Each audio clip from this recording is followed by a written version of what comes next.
গল্প বাবরি চুলওয়ালা। শেষ পর্ব। লেখা মিশু মনি। জীবনে এর চেয়ে পরিপূর্ণ কোনো সকাল হয় কি না জানি না। দীর্ঘ আরামভরা এক ঘুম শেষে চোখ মেলতেই নিজেকে খুঁজে পেলাম বাবরি চুলওয়ালার বাহুর ভেতর। তার কোমল উষ্ণতা আমাকে ঘিরে রেখেছে। আমার প্রাণটা কেমন করে হু হু করে উঠল।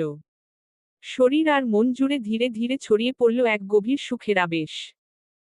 আহা, কতকাল অপেক্ষা করেছি তার প্রিয়জন হবার জন্য। এখন সে আমার ভীষণ কাছে। এত কাছে যে তার ঘুমোজড়ানো শরীরের ঘ্রাণ অনুভব করতে পারছি। ইচ্ছে করছে তার ঘুমটা ভাঙিয়ে দেই। তা মোটেও উচিত হবে না। তার গলার কাছে মুখ গুজে বিড়ালছানার মতো আদর খুঁজতে লাগলাম। পৃথিবীতে অনেক রকম আনন্দ আছে, সুখ আছে। কিন্তু নিজের সবচেয়ে আকাঙ্ক্ষিত মানুষকে আপন করে পাবার মতো সুখ আর কিছুতেই নেই। হঠাৎ সে ঘুম জড়ানো কণ্ঠে বলল, মীরা, উঠে গেছো? হু, ডাকলে কি হতো? মাত্র ঘুম ভাঙল। একা একা লাগছিল? না তো। ভালো লাগছিল। যদি কখনো একা জেগে থাকতে একাকিত্ব বোধ করো, আমাকে ঘুম থেকে জাগিয়ে দিবে।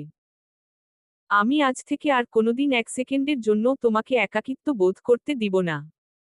আমি চোখ বন্ধ করে ফেললাম। নিঃসন্দেহে এমন প্রেমময় কথা শুনলে সকালটা আরো স্বপ্নিল হয়ে যায়। তবে হাসতে হাসতে বললাম, তাই বলে একটা ঘুমন্ত মানুষকে জাগিয়ে দেয়া কি ঠিক? শুধু তুমি ডাকলে 100 বার ঠিক। ফ্রেশ হওনি? না। না বলতেই বড্ড লজ্জায় পড়ে গেলাম। তড়িঘড়ি করে উঠতে গেলে সে আমার হাত টেনে ধরে বলল, যাচ্ছ কই? ফ্রেশ হয়ে আসি। লাগবে না। বসো, তোমাকে একটু দেখি। মুখ ধুয়ে আসি তারপর দেখুন। লাগবে না মুখ ধোয়া। তোমাকে ঘুমালেও সুন্দর লাগে মীরা। আমি লজ্জা পেয়ে হাসলাম। সাদা পর্দা ভেদ করে সূর্যের সোনালি আলো ঘরে ঢুকে পড়েছে। এক ধরনের হলুদাভ আভা ছড়িয়ে আছে ঘরময়। সে চাইল বলে আরো খানিকক্ষণ চুপচাপ শুয়ে রইলাম। মন বলে, এই মুহূর্ত চলতে থাকুক 1000 বছর ধরে। এমন সকাল আরো লক্ষবার জীবনে আসুক। যদি এই মুহূর্ত এখানেই থমকে যেত, তাতেও কোনো আক্ষেপ ছিল না। আরেক দফা ঘুম দিয়ে যখন উঠে পর্দা সরিয়ে দিলাম, দেখলাম সূর্যের আলোয় চকচক করছে গাছের পাতা। বেলা কত হয়েছে কে জানে। গত রাতে 2 প্লেট ভাত খাওয়ার পরেও এত খিদে পেয়েছে কেন? ঘর গুছিয়ে, গোসল সেরে আয়নার সামনে এসে বসলাম। এবার ছিল নিজেকে দেখে লজ্জায় রক্তিম হয়ে ওঠার পালা। এই মীরা যেন অন্য কেউ। শরীরে প্রেমের চিহ্ন। চোখে মুখে লেপ্টে আছে সুখের প্রতিবিম্ব। চুল আঁচড়াতে গেলে সে পেছনে দাঁড়িয়ে আমার হাত থেকে চিরুনি কেড়ে নিল। তারপর পরম যত্নে চুলগুলো আঁচড়াতে লাগল। আমি আয়নায় থাকা তার প্রতিবিম্বর দিকে তাকিয়ে বললাম, এভাবে কতদিন আঁচড়াতে পারবেন? সত্য বলবো নাকি তোমাকে খুশি করার জন্য বলবো? আগে সত্যটা বলুন। তুমি যেদিন বলবে, সামনে থাকলে আছড়ে দিব। আর খুশি করার জন্য কোনটা? যতদিন একসঙ্গে আছি ততদিন আমি এভাবেই সবসময় তোমার চুল আছড়ে দিব। আমি হাসতে হাসতে বললাম, খুশি করার জন্য যেটা বললেন সেটা যে মিথ্যা এটা সব মেয়েই বোঝে।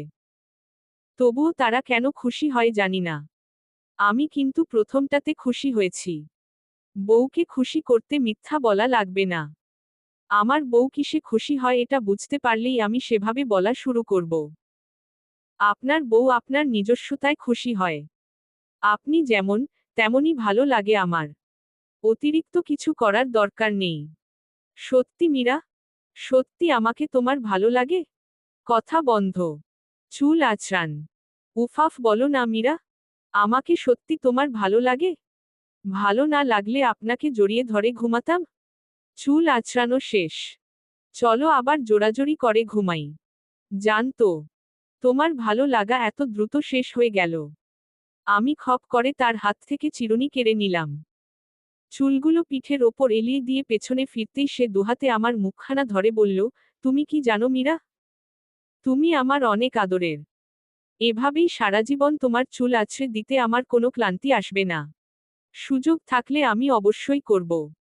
বিশ্বাস করলে করো, না করলে নাই। আমি ঠোঁট বাঁকা করে হেসে বললাম, তাহলে বিশ্বাস করলাম না। এসব পাম্পট্টি দিয়ে মীরাকে বশ করা যাবে না। তাহলে কিভাবে বশ করতে হবে? আমার বলতে ইচ্ছে করল, মীরা অলরেডি আপনার বসেই আছে। কিন্তু সে কথা বললাম না। মুখ টিপে হেসে বললাম, মুখের কথায় মীরা গোলে না। কাজে করে দেখাতে হবে। সে এক ঝটকায় আমাকে কোলে তুলে নিয়ে চোখে চোখ রেখে বলল, এভাবে? ছাড়ুন ছাড়ুন। আপনার পা ভাঙা। এখনো তুমি বিশ্বাস করো আমার পা ভাঙা? কথাটা বলেই মুচকি হাসল সে। আমি লজ্জা পেয়ে দুহাতে মুখ ঢেকে ফেললাম। এই বিব্রতভাব এড়াতে বললাম, আমার খিদে পেয়েছে। নামিয়ে দিন। নিচে গিয়ে দেখি কি অবস্থা। সে আমাকে বিছানায় এনে শুইয়ে দিয়ে বলল, তুমি রেস্ট নাও, আমি যাচ্ছি। আপনার কষ্ট হবে সিঁড়ি ভেঙে নিচে যেতে। বউয়ের জন্য এইটুকু কষ্ট করতে পারলে আমার ভালো লাগবে। সে বেরিয়ে গেলে আমি যেন হাঁফ ছেড়ে বাঁচলাম। এ কেমন সুখের যন্ত্রণা! শীতের দুপুরে কাঁচামিঠে রোদ্দুর যেমন শরীরে এক ধরনের আরাম আরাম উষ্ণতা এনে দেয়, সে আমার জীবনে সেই উষ্ণতা হয়ে এসেছে। কয়েক সেকেন্ড পরেই আবার ছুটে এসে আমার ওপর ঝুঁকে বলল, তুমি বললে তোমাকে কোলে নিয়েই সিঁড়ি দিয়ে নামতে পারবো। চাও নাকি? উফাফ যান তো প্লিজ।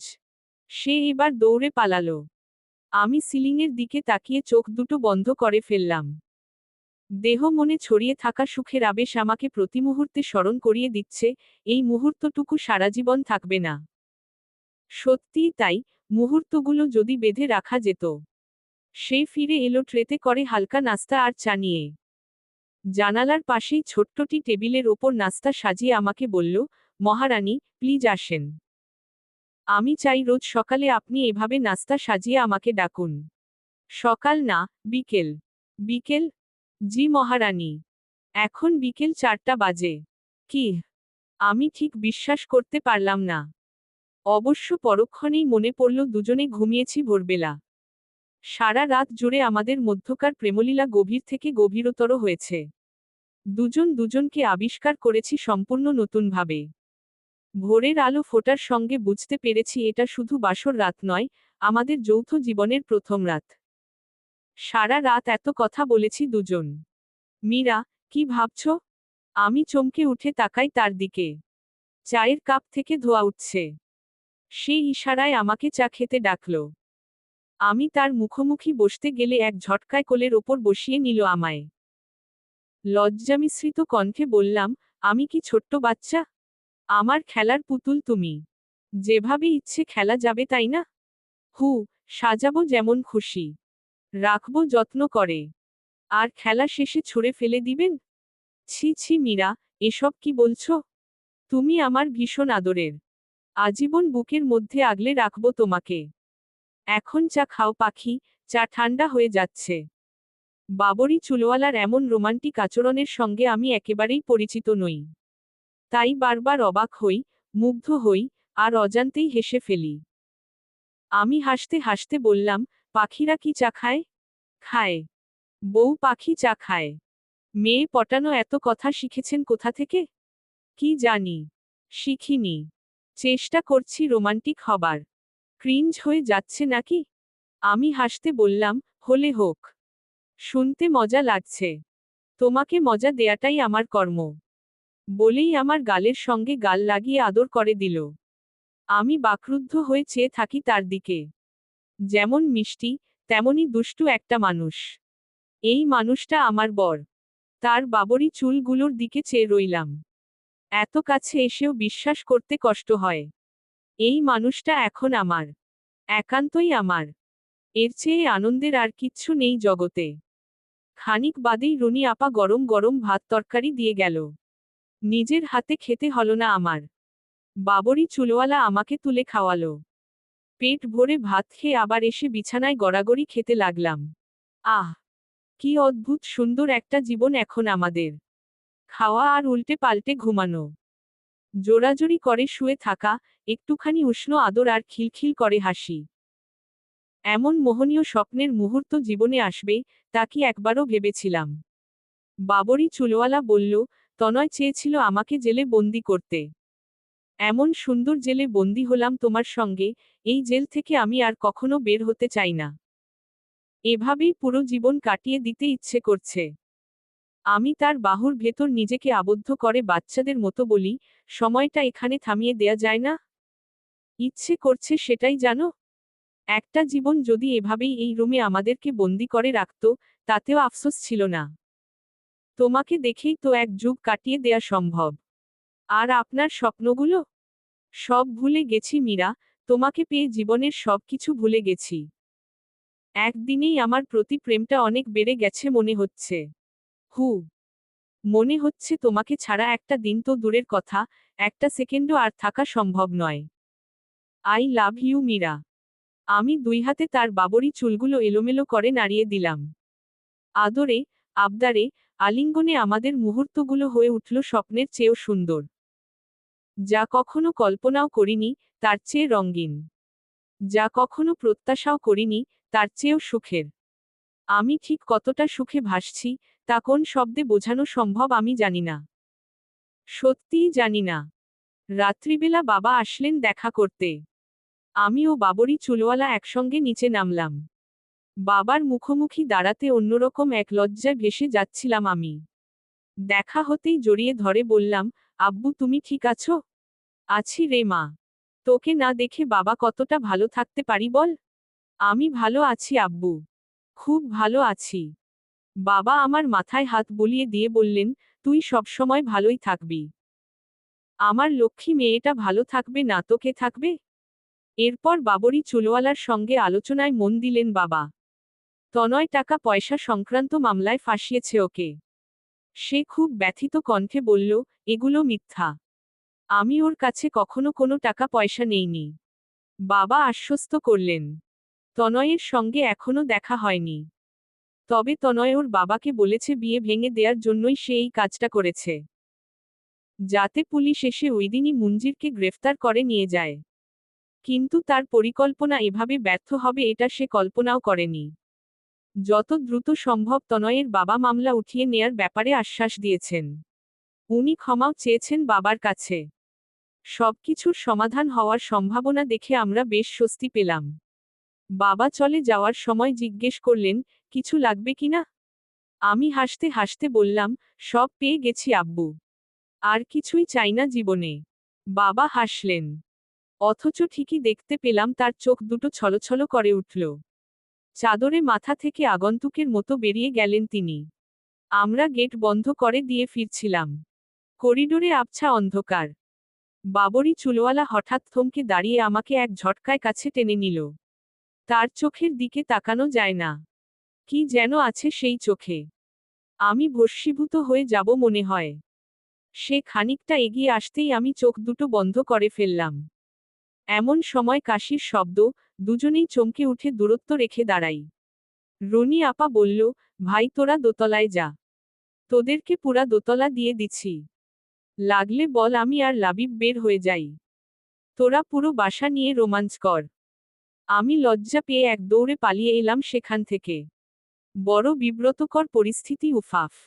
ভাগ্যিস রুনি আপা অনেক খোলামেলা মনের মানুষ। এই রকম পরিস্থিতি আমার বাড়িতে হলে নিশ্চিত বাবা মাকে মুখ দেখাতে পারতাম না। রুমে ফিরে খানিকক্ষণ বকাঝকা করলাম বাবরি চুলওয়ালাকে। সে বকা শুনে হেসেই কুটি কুটি। আমি যতই রাগারাগি করি, সে ততই হাসিতে ফেটে পড়ে। একসময় আমি রাগ করে বললাম, এই রুম ছেড়ে বের হব না আমি আর। আমি তো সেটাই চাই। ভাত খাওয়া ছাড়া আমিও এই রুম ছেড়ে বের হতে চাই না। চুপ করুন তো। লজ্জা পান একটু? কাকে? আমাকে। সে আবারও উচ্চস্বরে হেসে উঠল। হাসতে হাসতে বলল, লজ্জা আবার কিভাবে পায় মীরা?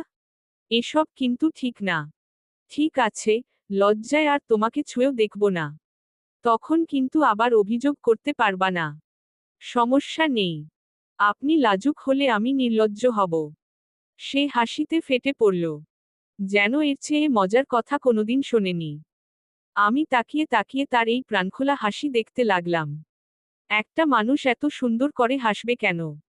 কি অদ্ভুত! এই মানুষটাকে সব অবস্থায় সুন্দর দেখায়। হাসলেও সুন্দর লাগে, কাঁদলেও সুন্দর লাগে, ঘুমেও সুন্দর, অসুস্থ হলেও সুন্দর। আর যখন খুব কাছাকাছি থাকে তখন সবচেয়ে বেশি সুন্দর। আমিও অজান্তেই হেসে ফেললাম। তাকে পেয়ে যাওয়ার পর আমার মনে আর কোনো দ্বিধা নেই, কোনো ভয় নেই। যাকে পেয়ে বুঝতে শিখেছি ভালোবাসা কত সুন্দর, তাকে হারানোর ভয় থাকবে কেন? হারাতে দিবই না। একদম আষ্টেপৃষ্ঠে জড়িয়ে রাখব। সুখের মুহূর্তগুলো বুঝি দ্রুত ফুরায়। কিভাবে একটা সপ্তাহ পার হয়ে গেল টেরই পেলাম না।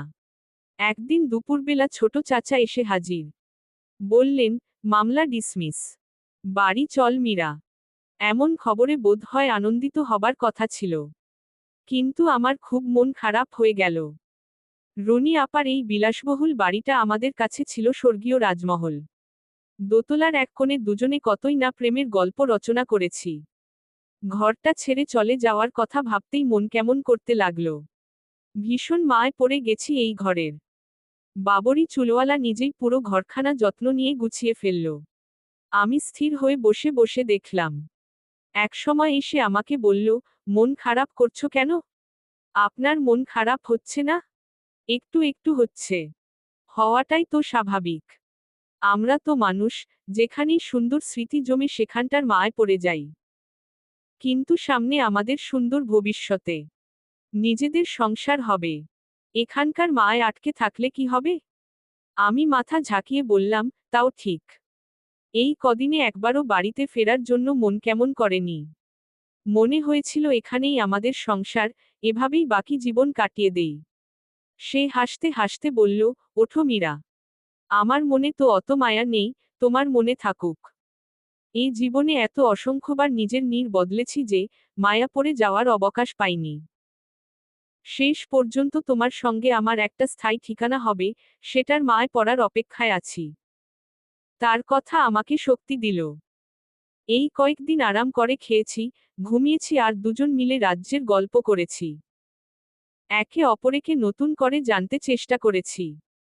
তার শৈশব, কৈশোর, একাডেমিক জীবনের গল্প শুনেছি।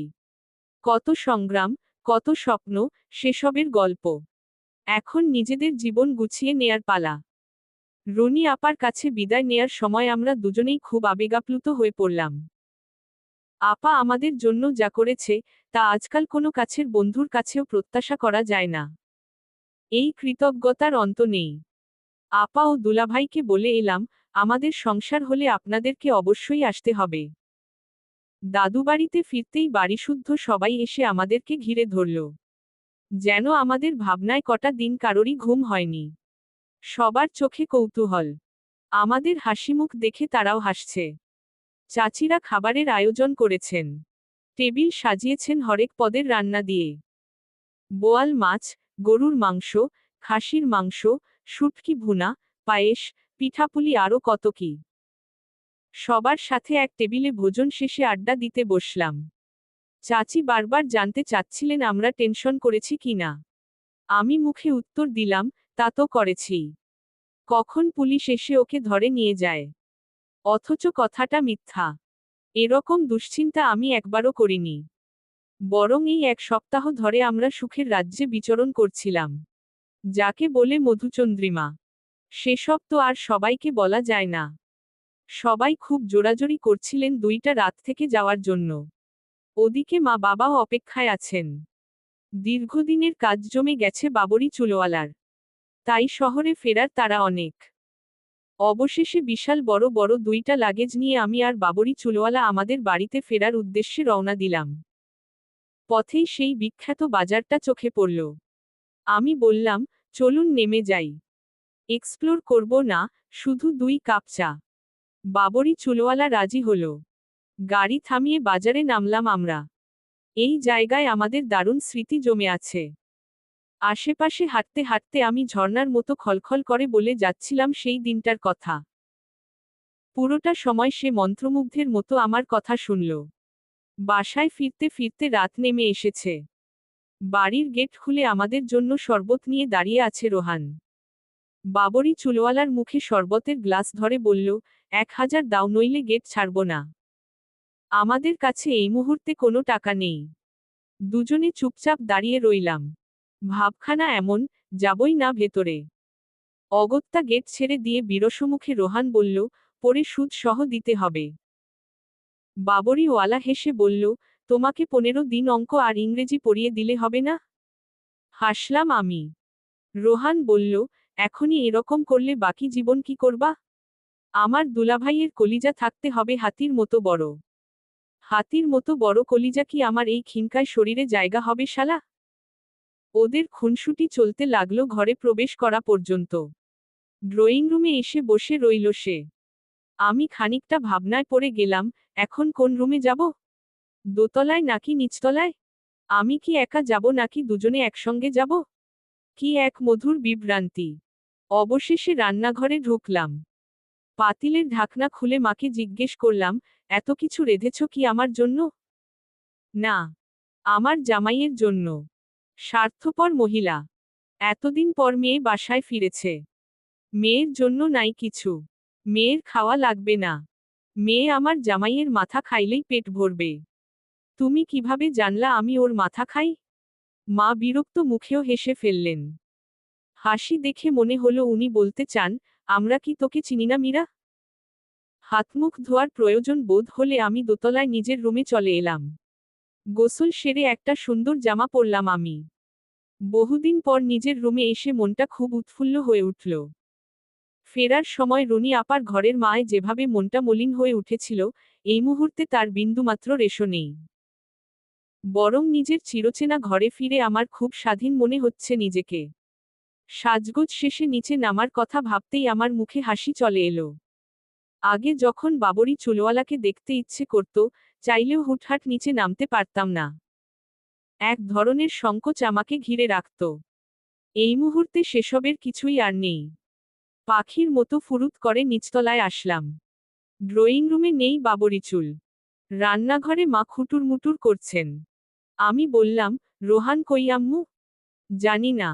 নাম ধরে ডাকলেই হয়। রোহানকে তো খুঁজছি না।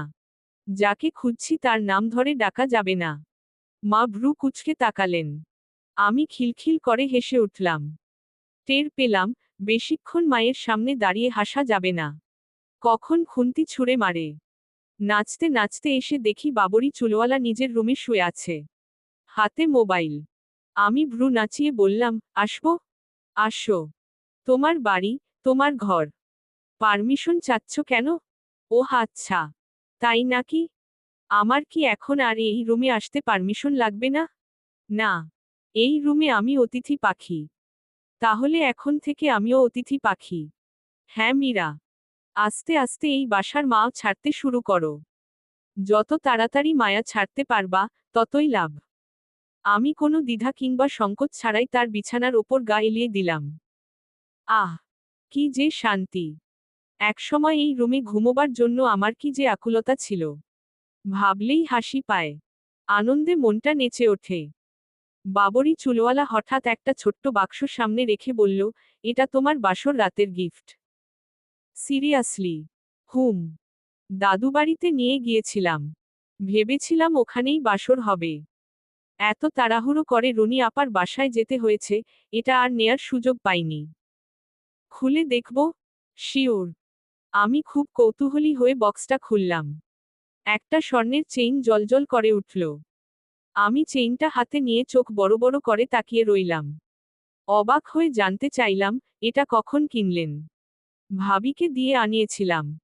ভাইয়া ভাবির সঙ্গে আমার সেভাবে সময় কাটানোই হলো না। একটা আফসোস রয়ে গেল। কোনো সমস্যা নেই।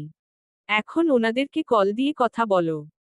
ভাইয়া আমাদেরকে যেতে বলেছে। কিছুদিন অফিস করার পরে সব কাজ গুছিয়ে তোমাকে আমার গ্রামে নিয়ে যাব। বাবরি চুলওয়ালা খুব যত্ন নিয়ে চেইনটা আমার গলায় পরিয়ে দিল। আমি খুশিতে ঝলমল করছি।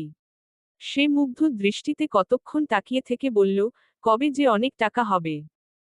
তোমার জন্য অনেক কিছু করতে পারবো। বাবা ফিরলেন খানিক বাদেই। দরজায় দাঁড়িয়ে ডাকলেন মুঞ্জির বলে। আমি লজ্জায় মরে যাই অবস্থা। বাবার সামনে ওনার রুম থেকে বের হতে আমার এত লজ্জা লাগছে কেন জানি না।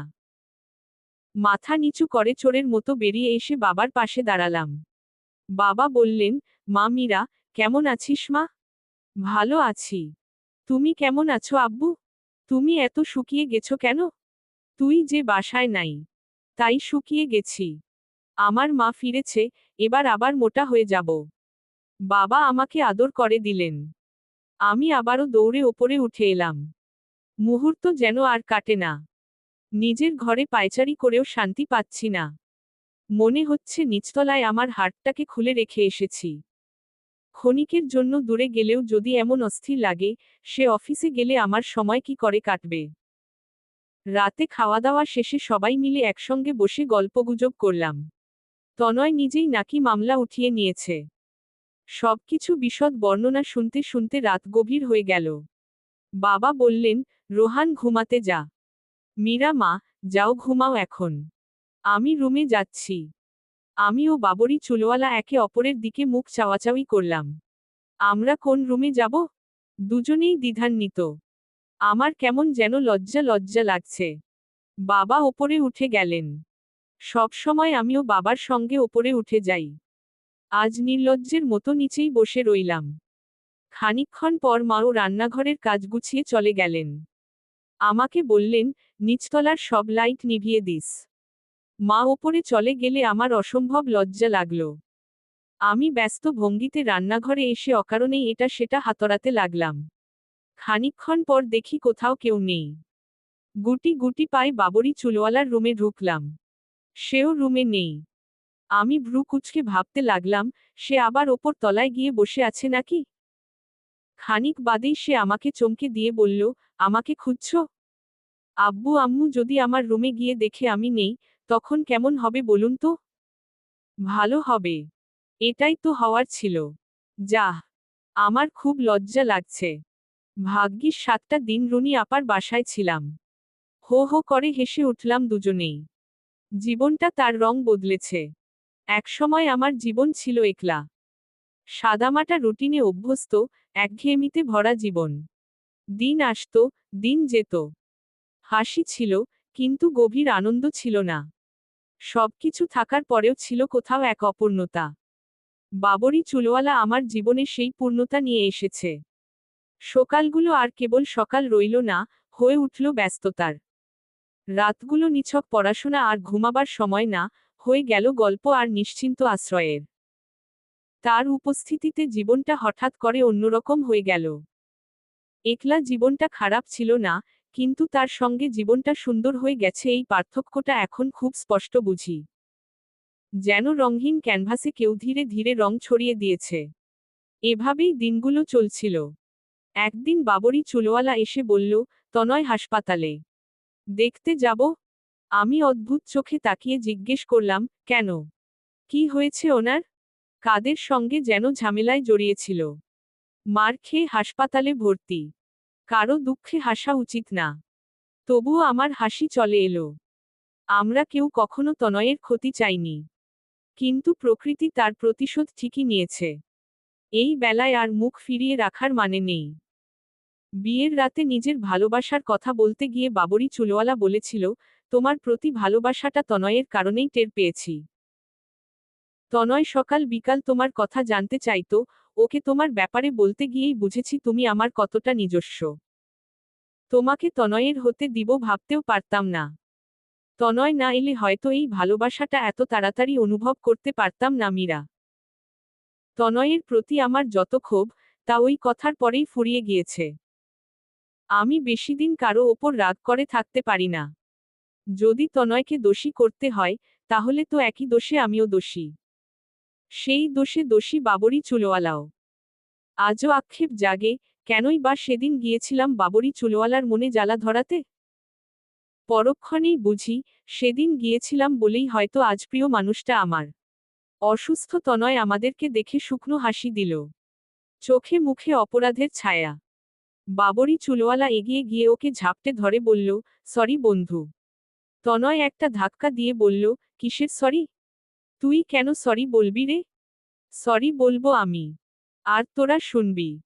আমি বললাম, সরি আমিও। আমার জন্য আপনাদের মাঝখানে এই ঝামেলাটা হয়েছে। বাদ দাও মীরা। ওসব ভুলে যাও। তোমাকে নিয়ে আমার কোনো মাথা ব্যথা নেই।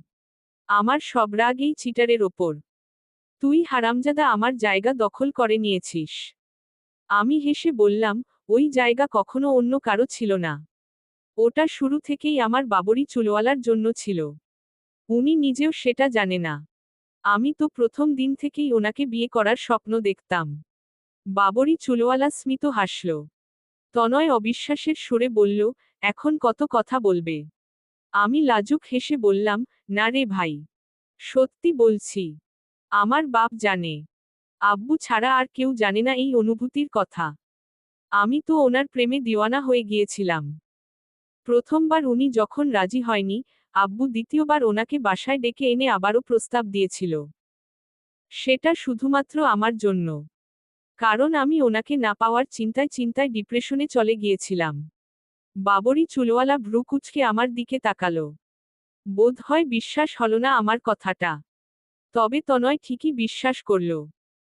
শেষ পর্যন্ত বাবরি চুলওয়ালাকে বুকে জড়িয়ে ধরে বলল, সরি বন্ধু।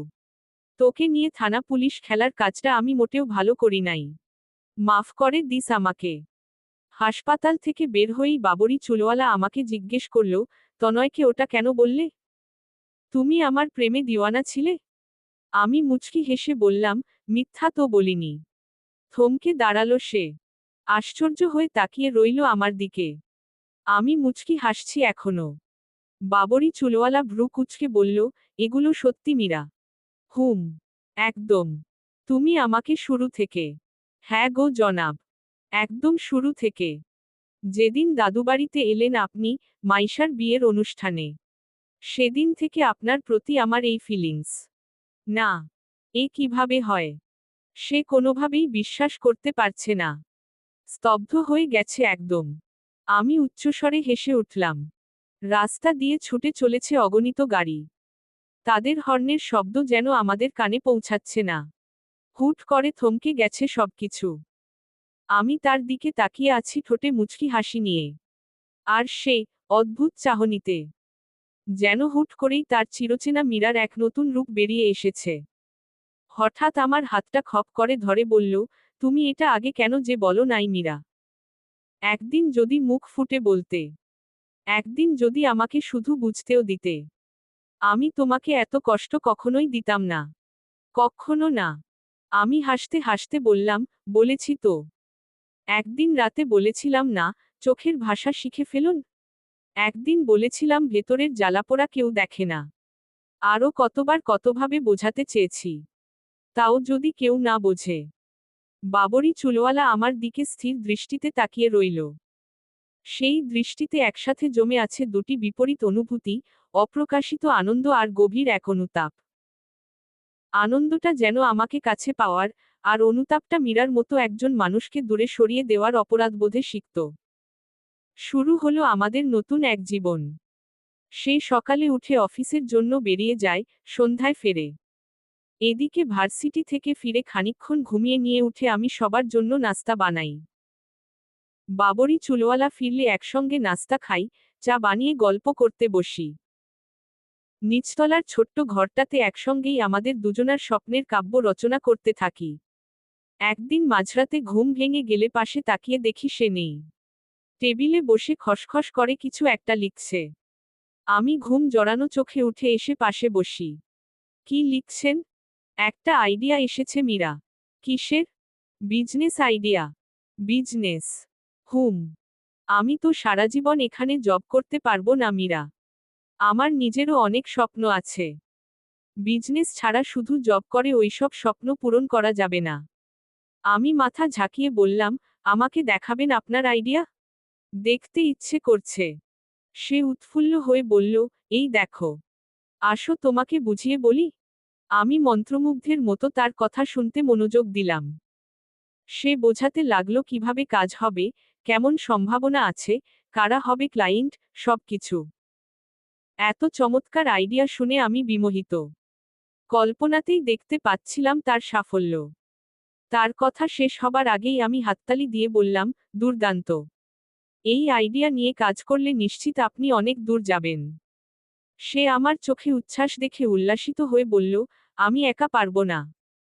তুমি সবসময় পাশে থেকো। আমাকে এভাবেই অনুপ্রেরণা দিয়ে যেও মীরা। আমি মাথা ঝাঁকিয়ে বললাম, কিন্তু বাবার কি হবে? বাবা তো একা অত কিছু সামলাতে পারবে না। সে খাতা কলমে লিখে রাখা পরিকল্পনার অংশ হিসেবে আমাকে দেখালো, আমি আগামী 3 বছর আঙ্কেলের সঙ্গে কাজ করতে চাই। ওনার স্বপ্ন পূরণে পাশে থাকতে চাই মীরা। ততদিনে বিশ্বস্ত একজনকে নিয়োগ দিয়ে আমার কাজটা বুঝিয়ে দিব। যখন মনে হবে আমাকে ছাড়াই কোম্পানি ভালোভাবে চলবে, আমি ধীরে ধীরে সরে আসব। রেগুলার অফিস না করলেও সবসময় উনি আমাকে পাশে পাবেন। যে কোনো কাজে, যে কোনো প্রয়োজনে। খুবই ভালো হবে। বাবরি চুলওয়ালা সিরিয়াস ভঙ্গিতে খানিকক্ষণ চিন্তা করে বলল, আমার আইডিয়াটা নিয়ে এখন অনেক স্টাডি করতে হবে। সবকিছু বিস্তারিত চিন্তা ভাবনা শেষে পুরো জিনিসটার রোডম্যাপ এঁকে ফেলব। এগুলোর জন্য আমি 3 মাস সময় নিব। 3 মাস পরে আমরা আমাদের নতুন বাসায় উঠে যাব মীরা। একদিকে সংসার গোছাবো, অন্যদিকে ছোট করে আমার বিজনেসটার কাজ শুরু করব। কাজ কিছুদূর এগুলেই ইনভেস্টর খুঁজব। আমার বিশ্বাস, এই আইডিয়া নিয়ে অনেকেই কাজ করতে আগ্রহী হবে। ইনভেস্টর পেতে অসুবিধা হবে না। আমি মিষ্টি হেসে বললাম, কংগ্রাচুলেশনস আমার বাবরি চুলওয়ালা। এটা দারুণ হবে। আচ্ছা, আপনি যখন অনেক বড় হয়ে যাবেন, তখন কি করবেন? সবার প্রথমে আমার এলাকায় যাব, আমার ভেতরে ছোট থেকে যা যা করার ইচ্ছে ছিল, সবকিছু করব। একদিন যারা আমাকে অপমান করেছিল, তাচ্ছিল্য করেছিল, এটাই হবে তাদের জবাব। আমার ভাইয়াদের জন্যও কিছু করতে চাই মীরা। তারপর? আমি উৎসুক হয়ে বললাম, তারপর? আমার মীরার জন্য স্বপ্নের মতো একটা রাজপ্রাসাদ বানাবো। খুব বেশি বড় হয়তো পারবো না, কিন্তু মীরা মনের মতো করে সেই সংসারটা সাজাবে। আর মীরাকে একটা গাড়ি কিনে দিব, মীরাকে যখন তখন ইচ্ছেমতো গিফট দিব আর বিদেশে ঘুরতে নিয়ে যাব। আমি হাসতে হাসতে বললাম, আর আর একটা ফুটফুটে বাবু হবে আমাদের। ওকে বড় করব। আমি আরো জোরে হেসে উঠলাম। তার বাবরি চুলগুলোকে নেড়ে দিয়ে বললাম, মীরা সবসময় আপনার পাশে আছে, থাকবে। মীরা কখনো আপনার জন্য এতটুকুও বাধা হয়ে দাঁড়াবে না। আমার ব্যস্ততায় মীরা অভিমান করবে? না। অপেক্ষা করব। আমার দুশ্চিন্তায় সঙ্গ দেব। আমার কষ্টের দিনে হাল ধরব আপনার সঙ্গে কাঁধ মিলিয়ে। পারব না ভেবেছেন? বাবরি চুলওয়ালা আমাকে পরম যত্নে বুকে টেনে নিয়ে বলল, ঠিক কতটা ভালোবাসলে প্রিয়জনের দুঃখের দিনে একটা মেয়ে হাল ধরতে চায় মীরা? এত ভালোবাসো কেন আমাকে? আমি লাজুক হেসে বললাম, যতটা বাসি, ততটা তো দেখাইনি কখনো। প্লিজ, দোহাই লাগে আর বাসিও না। এবার আমাকে বাসতে দাও। আমি হেসে উঠলাম। সে আমার চুলে হাত বুলিয়ে দিতে লাগল। হঠাৎ খেয়াল করে দেখি তার দুচোখ সিক্ত। ছলছল চোখ দুটি দেখে আমার বুকের ভেতর ধুকপুক করে উঠল। আমি তড়িঘড়ি করে তাকে সামলাতে ব্যস্ত হয়ে বললাম, প্লিজ প্লিজ ইমোশনাল হবেন না। সে আমার হাতটাকে হাতের মুঠোয় চেপে ধরে বলল, কেন হব না? একটা ছেলে কোনোদিন কারো মায়া মমতা পায়নি। সবাই তাকে দূর দূর করেছে। কত অপমানিত হয়েছে, কত লাঞ্ছিত হয়েছে। সেই ছেলেটাকে এই প্রিন্সেসের মতো মেয়েটা এত ভালোবাসে। আমি কেন ইমোশনাল হব না বলতে পারো? আমি মুচকি হেসে বললাম, আর কখনো এসব বলবেন না। আপনার জীবনে এখন কোনো অভাব নেই। আমি আছি, একটা ভালো জব আছে, আমাদের একটা সংসার হবে খুব শীঘ্রই। হুম। সবকিছু অনেক সহজ মনে হচ্ছে। তুমি না থাকলে এতটা সহজ মনে হতো না। তুমি আমার একটা শক্তি। আমি মুচকি হাসলাম। রাত গভীর হয়েছে।